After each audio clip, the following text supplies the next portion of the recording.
ఓ అవునా! అయితే ఒకసారి పిలవండి అని అంటుంది నర్మద వచ్చేసి. దాంతో భాగ్యం ఏమి ఎరగనట్టుగా ఏండి ఆయన గారండి అని పిలుస్తుందనమాట. ఎంత పిలిచినా రాకపోవడంతో అయ్యో నా మతి మండ ఆయన బిజినెస్ పనిపై బయటకు వెళ్లారమ్మాయి అని అంటుందన్నమాట. ఓహో! ఇంట్లో ఫంక్షన్ జరుగుతుంటే బాబాయ్ గారు బిజినెస్ పనిపై బయటకు వెళ్ళడం ఏంటి పిన్ని గారు అని అంటుంది నర్మద వచ్చేసి. అంటే ముఖ్యమైన పని అందుకే తప్పలేదు అని అంటుందన్నమాట భాగ్యం వచ్చేసి. అవునా! అయితే ఒకసారి బాబాయ్ గారితో వీడియో కాల్ చేయండి పిన్ని గారు మేము వెళ్ళేసరికి ఆయన వస్తారో లేదో అని అడుగుతుంది అనమాట నర్మద వచ్చేసి. ఇంకా దెబ్బకి తెల్ల మొహం వేస్తుంది భాగ్యం వచ్చేసి. డైరెక్ట్ గా మాట్లాడొచ్చు కదా అనేసి ఇంకా ఇంతలో వీడియో కాల్ ఎందుకు, పైగా ఆయన బిజీగా ఉంటారు అని తప్పించుకునే ప్రయత్నం అయితే చేస్తుంది అనమాట భాగ్యం వచ్చేసి. ఒక్కసారి ఫోన్ చేస్తే ఎంత బిజీగా ఉన్నారో ఏం చేస్తున్నారో అందరూ చూడొచ్చు కదా అంటుంది నర్మద వచ్చేసి. ఇంతలో వేదవతి కూడా ఫోన్ చేస్తే ఏమవుతుంది ఒక్కసారి చెయ్యండి పిన్ని గారు అనేసి అని అంటుందన్నమాట.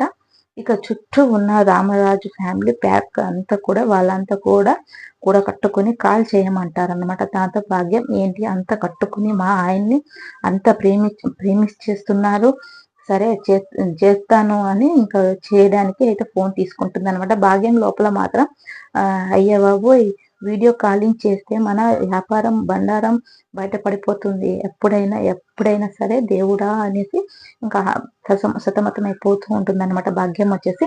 ఇంతలో ఇడ్లీ చట్నీ గాడు వచ్చేసి తప్పుకోండి అంటూ ఎంట్రీ అయితే ఇస్తాడు. దెబ్బకి బిత్తరిపోతుంది నర్మద వచ్చేసి. ఏంటండి ఆయన గారండి లేటు అని భాగ్యం అడిగితే నల్ల పూసల పండుగ కదా ఫెస్టివల్ వైబ్ అని అంటాడు ఆనందరావు వచ్చేసి. ఇక సాగర్ నర్మద వైపు చూస్తూ చేసావా మామయ్య గారు ఇక్కడే ఉన్నారు చూసావా అనేసి నువ్వు ఎవరినో చూసి మామయ్య గారు అని అనుకుంటున్నావు, కన్ఫ్యూజ్ అయ్యావు అనేసి అంటారనమాట.